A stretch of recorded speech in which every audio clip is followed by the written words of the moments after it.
Next chapter हम करेंगे chapter 8 algebraic expressions. तो एल्जेब्रिक एक्सप्रेशंस में क्या होगा बेटा कि आपके पास यहाँ पे जो हमारी टर्म्स हैं, जैसे डिजिट्स हैं 1 to 99, मतलब कुछ भी डिजिट्स हैं, और ए बी सी जैसे हमारे पास E to Z वर्ड्स होते हैं, XYZ, ठीक है, ABC कुछ भी है उनको यूज़ करेंगे, ठीक है। और इसमें प्लस माइनस मल्टीप्लाई डिवीजन का सिंबल यूज़ करेंगे और साथ में डिजिट्स यूज़ करेंगे। तो इसको बोलते हैं एल्जेब्रिक एक्सप्रेशन। जैसे मैं लिखूँ A प्लस B, ठीक है, A एंड B क्या है, ठीक है, ये एल्जेब्रा में से लिए गए हैं, ठीक है। और ये है उनके एक्सप्रेशन मतलब उसे प्लस कर रहे हैं, उसे माइनस कर रहे हैं, मल्टीप्लाई कर रहे हैं, तो ये क्या बन गया आपके पास एल्जेब्रिक एक्सप्रेशन। ज़रूरी ये नहीं कि A प्लस बी ही लिखना है, आपने x प्लस 2 लिख सकते हो, x प्लस 1 लिख सकते हो, मतलब जहाँ आपके पास ABC में कुछ यूज़ होगा ना और डिजिट्स होंगी साथ में प्लस माइनस के सिंबल्स होंगे या मल्टीप्लिकेशन के सिंबल्स होंगे, तो उसे बोलते हैं एल्जेब्रिक एक्सप्रेशंस, ठीक है। तो इसमें अब क्या करेंगे, आपके पास अगर A to Z में से कोई भी अगर आपके पास अल्फ़ाबेट आता है, ठीक है, इसे आप बोलोगे क्या, लिटरल्स, इसे क्या बोलोगे, लिटरल्स, ठीक है। और अगर आपके पास नंबर्स आपको पता है कौन से होते हैं, जैसे 1 2 3 4 अप टू सोन, जो भी नंबर्स हैं ये सारे नंबर्स होते हैं, ठीक है। साइंस का मतलब क्या हुआ कि जैसे प्लस है, माइनस है, ग्रेटर देन है, लेस देन है, डिवीजन है, मल्टीप्लिकेशन है, तो दीज आर साइंस, ठीक है।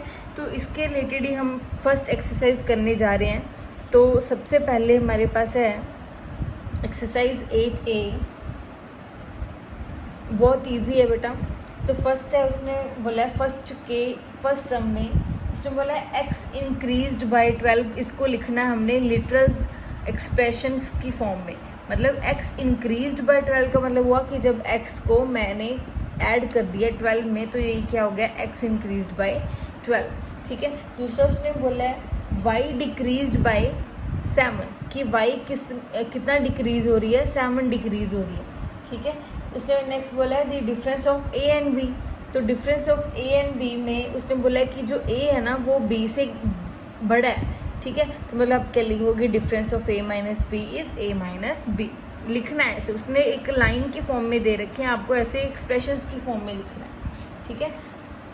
तो नेक्स्ट है जो 4, उसने बोला है the product of x and y added to their sum, ठीक है। Product of x and product of x and y, मतलब x एंड y का जो प्रोडक्ट है वो किस में ऐड कर दिया, उन दोनों के सम में। The product of x and y added to their sum, मतलब उनके सम में हमने क्या कर दिया, उनके प्रोडक्ट को ऐड कर दिया, ठीक है। नेक्स्ट है जो वो है आपके पास 1/3 of x multiplied by the sum of a and b। उसने बोला है 1/3 ऑफ x, ठीक है, is multiplied by the sum of a b, multiplied by the sum of A B, मतलब इन दोनों का सम करना है, तो मल्टीप्लाई किसके साथ करना है, 1/3 ऑफ x के साथ, ठीक है जी। उसके बाद हमारे पास है नेक्स्ट है जो 6, ठीक है। उसने बोला 5 times x added to 7 times y, 5 times x मतलब 5 times x is added to 7 times y, ठीक है। तो ऐसे ही आपके पास जो फर्दर हैं वो सारे ऐसे ही आप करोगे। नेक्स्ट जो हम करेंगे, नेक्स्ट है 7th नहीं करेंगे, वो आप खुद करोगे। अच्छा 7th कर लेते हैं। 7th में क्या उसने बोला, sum of x and the quotient of y and the quotient of y by 5, sum of x मतलब x and y by 5। उसने बोला है sum of x and quotient of y by 5, ठीक है। मतलब x और y का plus करना है, बट y किसके साथ डिवाइड हो रही है, 5 के साथ। नेक्स्ट है जो हमारे पास 8th है, उसने बोला x taken away from 4, taken away from 4 का मतलब उससे दूर लेके जाना, दूर जब लेके जाना मतलब उसमें डिफरेंस आना। तो उसने बोला है x टेकन अवे फ्रॉम 4 में से x को क्या कर देंगे, हम माइनस कर देंगे, ठीक है। तो ऐसे बेटा सिमिलर इसके और भी आपके पास है। तो वो सारे आपको जब मैं नोट्स सेंड करूँगी वहाँ से मिल जाएंगे, बस आपको सिर्फ यहाँ पे ऐसे एडिशन ही करना है। उसके बाद है नेक्स्ट जो सेकंड पार्ट है, सेकंड पार्ट में इसने बोला है Ranjeet scores 80 marks in English. English में रंजीत के कितने मार्क्स हैं, 80 मार्क्स हैं, ठीक है। एंड हिंदी में उसके कितने मार्क्स हैं, x मार्क्स हैं। तो उसने बोला टोटल मार्क्स कितने होंगे, तो टोटल मार्क्स आ जाएंगे आपके पास x + 80 या 80 + x, ठीक है। तो टोटल मार्क्स कितने हो जाएंगे, x + 80 या फिर 80 + x। तो जो थर्ड पार्ट है उसमें उसने बोला है कि आपको इसको एक्सपोनेंशियल फॉर्म में लिखना है, मतलब पावर की फॉर्म में लिखना है। तो उसने बोला है b × b × b up to so on 15 times b है। तो मतलब b की पावर 15 इसका क्या आ जाएगा, आंसर आ जाएगा, ठीक है। नेक्स्ट है y × y up to so on 20 times क्या है आपके पास, y है। तो मतलब y की पावर कितनी आ जाएगी आपके पास, 20 आ जाएगी, ठीक है। नेक्स्ट है जो वो दे रखा है 14 × a × a मल्टीप्लाई b। देखो 14 को तो एज इट इज़ लिख लिया, a की पावर कितनी है 1 2 3 4, तो a की पावर आ जाएगी 4, b 1 2 3, तो b की पावर आ जाएगी 3, ठीक है जी। तो नेक्स्ट है जो हमारे पास वो करेंगे हम फोर्थ पार्ट इसका, ठीक है। नेक्स्ट है हमारे पास फोर्थ पार्ट।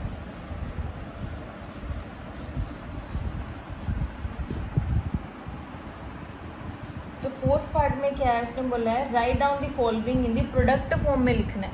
देखो x की पावर 2 और y की पावर दे रखी है 4, इसे प्रोडक्ट फॉर्म में कैसे लिखोगे, x × x, y × y, x की पावर 2 थी ना तो उसको 2 बार लिखा, y की पावर 4 तो y को 4 बार लिखते, ठीक है। उसके बाद इसका एक क्वेश्चन है 9xy² z, 9 × x × y z, ठीक है। तो यहाँ पे बेटा आपकी 8th A है जो कंप्लीट है, ठीक है। उसके साथ इसके आपको नोट्स मिल जाएंगे पहले वीडियो देखने के बाद, ठीक है। तो इसके साथ हम साथ ही कंटिन्यू करेंगे 8th B, ठीक है, क्योंकि ये छोटी सी एक्सरसाइज थी तो इसके साथ ही हम कंटिन्यू करेंगे 8th B, ठीक है। तो 8B में भी कुछ नहीं है आपके पास ज़्यादा, इसमें आपको क्या करना है, पहले 2 चीज़ों के बारे में पता होना चाहिए। एक चीज़ तो होती है वेरिएबल्स, ठीक है। वेरिएबल्स बेटा वो होते हैं जिनकी वैल्यू क्या करती रहती है, चेंज करती रहती है, ठीक है। मतलब वेरिएबल इज़ दैट क्वांटिटी, ठीक है, हुज वैल्यू कंटिन्यूसली वो क्या करती है, चेंज करती है, ठीक है। मतलब जिनकी वैल्यू फिक्स नहीं है, डजेंट हैव फिक्स्ड वैल्यू, तो होते हैं वेरिएबल्स, ठीक है। और कांस्टेंट कौन से होते हैं, जिनकी वैल्यू क्या रहती है, फिक्स, ठीक है। जैसे मैं बोलूँ x है, x कांस्टेंट नहीं है, x एक वेरिएबल है, क्योंकि x की वैल्यू को 1 भी पुट कर सकते हैं, 2 भी 3 भी, जो भी गिवन होगी वो पुट कर सकते हैं। बट जो 1 है या फिर 2 है या फिर 3 है तो 1 ही रहेगा, इसलिए 1 क्या रहा है, कांस्टेंट, क्योंकि उसकी वैल्यू कभी चेंज नहीं हो रही। 2 ने 2 ही रहना है क्योंकि ये इसकी फिक्स्ड वैल्यू है 2, 3 की भी वैल्यू 3 ही है फिक्स्ड वैल्यू, तो ये भी चेंज नहीं करेगी। सो दीज ये क्या है आपके पास, ये है आपके पास क्या, कॉन्स्टेंट्स। उसके बाद क्या है हमारे पास, हमने बताना चाहिए कि बाइनोमियल्स क्या होते हैं। नेक्स्ट हमारे पास है बाइनोमियल्स क्या होते हैं। बाइनोमियल्स का मतलब ये होता है an expression which contains only 1 term, ठीक है। वो एक्सप्रेशन जिसमें सिर्फ एक ही टर्म हो उसे बोलते हैं मोनोमियल। जैसे मैं लिखूँ 3x तो ये एक ही टर्म है, ठीक है। अगर मैं लिखूँ 3x² y तो ये भी एक ही टर्म है, ठीक है। इसमें कुछ ऐड नहीं हो रहा, कुछ सब्ट्रैक्ट नहीं हो रहा, तो ये एक ही टर्म है। अगर मैं लिख दूँ ABC कुछ लिख दूँ तो ये भी क्या है, बाइनोमियल है। तो binomial are those having only 1 term. उसके बाद आपके पास आएगा बाइनोमियल्स। बाइनोमियल्स कौन से होते हैं, जिनमें 2 टर्म्स होते हैं। जैसे मैं लिख दूँ x - y, x + y, तो यहाँ पे क्या होगी, 2 टर्म्स होगी, ठीक है। यहाँ मैं लिख दूँ xy + y2 या 2y कुछ भी, ठीक है। तो ये क्या है, बाइनोमियल जिसमें 2 टर्म्स ऐड हो रही है। उसके बाद होते हैं हमारे पास ट्राइनोमियल। नेक्स्ट हमारे पास है ट्राइनोमियल। तो ट्राइनोमियल क्या होते हैं, an expression containing 3 terms. Try मतलब 3, तो 3 टर्म्स जिनके पास होंगी, जैसे 2 + x - y, this is trinomial. उसके बाद है क्वाड्रिनोमियल। क्वाड्रिनोमियल का क्वाड्र का मतलब भी होता है 4, ठीक है, जिसमें कितनी टर्म्स होगी, 4 टर्म्स होगी। x² square plus Y square plus Z square minus 2xyz, तो दीज आर क्वाड्रोनोमियल्स। उसके बाद होते हैं पोलिनोमियल्स। पोलिनोमियल्स होते हैं एन एक्सप्रेशन कंटेनिंग 2 और मोर टर्म्स। पोलिनोमियल्स उनको बोलते हैं जिन एक्सप्रेशंस के पास एक या फिर दो या फिर दो से ज़्यादा टर्म्स होंगी, उससे सारे को क्या बोलेंगे? पॉलिनोमियल्स। ठीक है जी।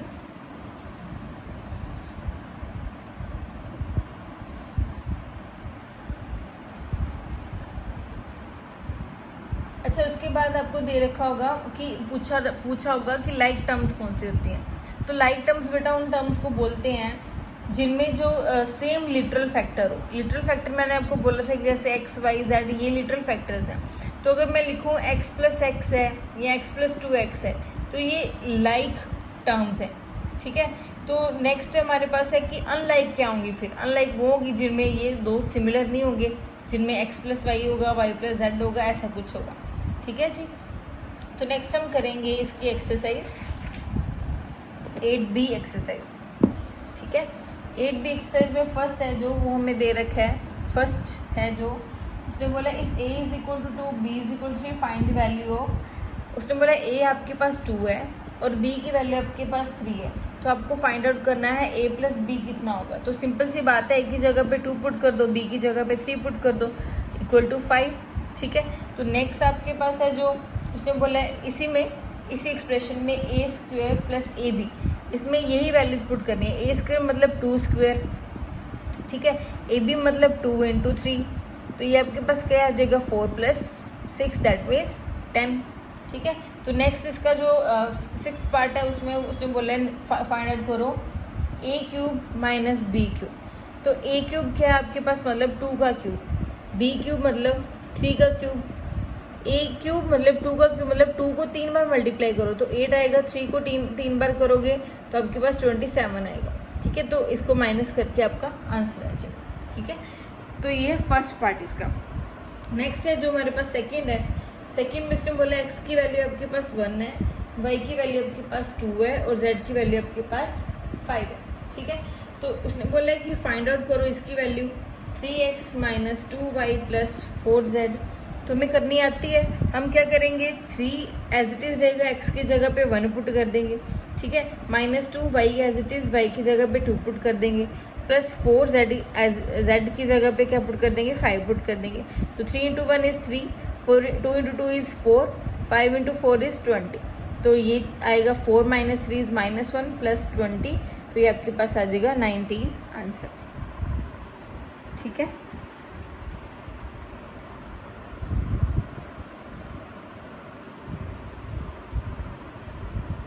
उसके बाद जो हमारे पास है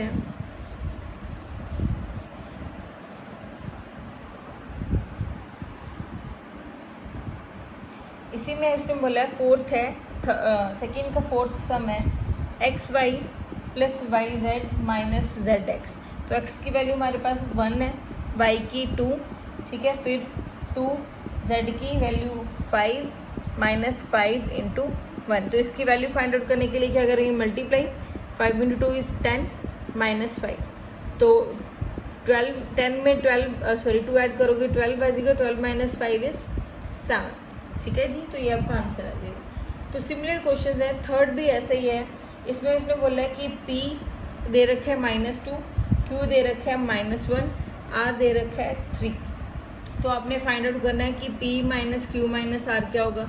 तो ये सिमिलर क्वेश्चन है, सिर्फ आपको वैल्यूज ही पुट करनी है। ठीक है जी। खुद भी ट्राई करना, बाकी रिमेनिंग जो नोट्स होंगे वो भी मैं सेंड कर दूंगी आपको। ठीक है जी। तो नेक्स्ट है जो वो है फोर्थ पार्ट। फोर्थ पार्ट में उसने बोला है right the coefficient of, coefficient निकालने हमने, उसने बोला है x in 13x।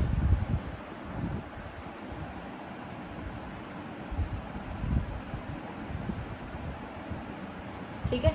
उसने बोला है कोफिशिएंट निकालना है x का, किसमें 13x में से। तो 13x में x, अच्छा कोफिशिएंट्स वो होते हैं बेटा जो x, y और z के आगे जो कांस्टेंट टर्म्स लगी होती हैं उसे बोलते हैं कोफिशिएंट्स। जैसे अब यहाँ पे बोला कि इसका कोफिशिएंट फाइंड आउट करो, तो 13x का क्या है, कोफिशिएंट है। उसके बाद बोलेंगे y इन -5y, तो y का कोफिशिएंट यहाँ पे कौन है, -5, ठीक है। उसके बाद उसने बोला है a फाइंड आउट करना है, a का कोफिशिएंट फाइंड आउट करना है किसमें, 6ab में। देखो उसने बोला a का कोफिशिएंट फाइंड आउट करना है, तो a का कोफिशिएंट कौन बनेगा, फिर 6b बनेगा, ठीक है। तो a को छोड़ देना, बाकी जो टर्म बचेगी वो उसका क्या हो जाएगा, कोफिशिएंट हो जाएगा। नेक्स्ट उसने बोला है z इन -7xz, तो z का कोफिशिएंट आपने बताना है इस पूरी टर्म में से, तो इसका कोफिशिएंट क्या हुआ फिर, -7x, ठीक है जी। तो नेक्स्ट है जो 5th पार्ट, उसने बोला right the numeral coefficient of, अच्छा न्यूमरल कोफिशिएंट निकालने हमने, देखो ए बी का न्यूमरल कोफिशिएंट क्या होगा, देखो जैसे ए बी है, नेक्स्ट है आपके पास -6bc, ठीक है, और 7xyz, ठीक है। तो यहाँ पे न्यूमरल कोफिशिएंट क्या होगा, ए बी का कोफिशिएंट यहाँ पे कौन है, 1, बी सी का कोफिशिएंट यहाँ पे कौन है, -6, XYZ का न्यूमरल कोफिशिएंट कौन है, न्यूमरल मतलब न्यूमेरिकल वैल्यू, तो वो कौन है, 7, ठीक है जी। तो नेक्स्ट जो हमारे पास 6th पार्ट है वो है राइट दी कांस्टेंट टर्म। उसने बोला कांस्टेंट टर्म निकालो, किसमें से, 3x², 5x + 8। तो कांस्टेंट टर्म वो होती है जिसकी वैल्यू चेंज नहीं करेगी, मतलब जहाँ पे XYZ ABC कुछ नहीं लगा होगा वो कांस्टेंट टर्म होगी। तो यहाँ पे 8 क्या है आपके पास, कांस्टेंट टर्म। तो अगर आपके पास है 2x³ - 9, तो यहाँ पे जो -9 होगी वो क्या होगी आपकी कांस्टेंट टर्म, ठीक है जी। ये था 6th पार्ट। उसके बाद हम करेंगे 7th पार्ट।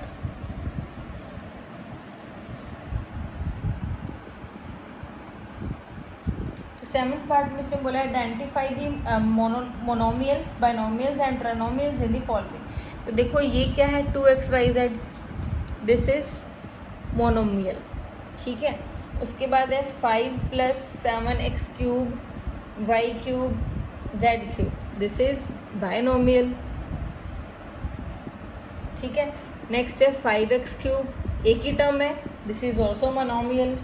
फिर a + b - 2c, 3 टर्म्स है, दिस इज ट्राइनोमियल, ठीक है। ऐसे ही सिमिलर जिसमें 4 टर्म्स होंगी वो क्वाड्रिनोमियल होगा, ठीक है। और जिसमें आपके पास 2 या 2 से ज़्यादा टर्म्स हैं वो पॉलिनोमियल होगा, ठीक है जी। नेक्स्ट है उसने बोला right all the terms in the algebraic expression. देखो अलजेब्रिक एक्सप्रेशन दे रखा है 4x⁵ - 6y4 + 7x² y - 9, ठीक है। तो देखो सारी टर्म्स लिखने का मतलब कोफिशिएंट्स लिखने हैं हमने। देखो x का कोफिशिएंट है जो x5 का कोफिशिएंट है जो वो 4 है, y का 6 है, ठीक है। ये क्या है आपके पास 9, दिस इज कांस्टेंट टर्म। और ये कौन सा बन रहा है, ये 5 है, तो ये आपके पास क्या बन जाएगी, अच्छा इसकी जो हाईएस्ट डिग्री है वो 5 है, ठीक है। तो नेक्स्ट उसने बोला है 8th पार्ट, इसमें उसने सिर्फ ये बोला था कि सारी टर्म्स लिखो। तो 4 है जो वो x का कोफिशिएंट है, y है जो 6 है जो y का कोफिशिएंट है, दिस इज कांस्टेंट टर्म, ठीक है जी। अलजेब्रिक एक्सप्रेशंस कौन कौन से यूज़ किए हैं, एक माइनस का, प्लस का, माइनस का, ठीक है। तो नेक्स्ट उसने बोला है 9th है जो पार्ट, उसने बोला identify the like terms in the following. Like terms निकालनी है हमने। तो फर्स्ट है a² b² - 2a² c² 4a। तो इसमें से हमने क्या करना है, लाइक टर्म्स फाइंड आउट करनी है। तो लाइक टर्म्स कौन सी टर्म्स होती थी, लाइक टर्म्स वो वाली टर्म्स होती थी जिनमें हमने बोला था कि एक ही तरह का जो कोफिशिएंट है वो हमारे पास रहेगा। जैसे हमारे पास अगर x है, ठीक है, तो उसमें सिर्फ x वाली टर्म ही ऐड हो, अगर y है तो उसमें सिर्फ y वाली टर्म ही ऐड हो, ठीक है।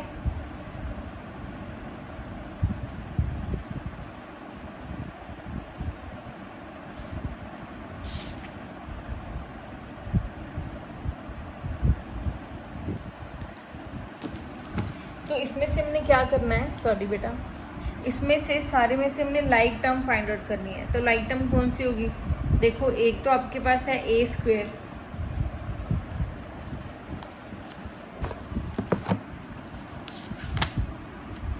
अब यहाँ से देखो बेटा ध्यान से, यहाँ पे ए स्क्वेयर है, ठीक है, और यहाँ पे बी स्क्वेयर, 2a स्क्वेयर, ए सी स्क्वेयर और 4a, तो लाइक टर्म्स मतलब एक जैसी। तो एक जैसे यहाँ पे ए स्क्वेयर है और ए स्क्वेयर है, तो ये दोनों एक जैसी हैं, ए स्क्वेयर।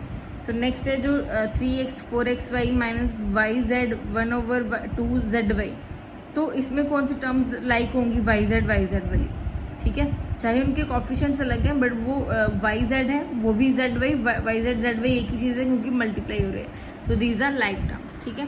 तो यहाँ पे बेटा आपकी एक्सरसाइज है जो 8b भी कंप्लीट है। तो इसके बाद जो सिर्फ एक ही शायद हमारे पास बची है 8c एक्सरसाइज, ठीक है, वो भी कुछ खास नहीं है, ऐड वगैरह ही करना है उसमें भी। तो यहाँ तक आप पढ़ो और उसके बाद इसके नोट्स मैं आपको कल या फिर परसों सेंड कर दूँगी, ठीक है जी।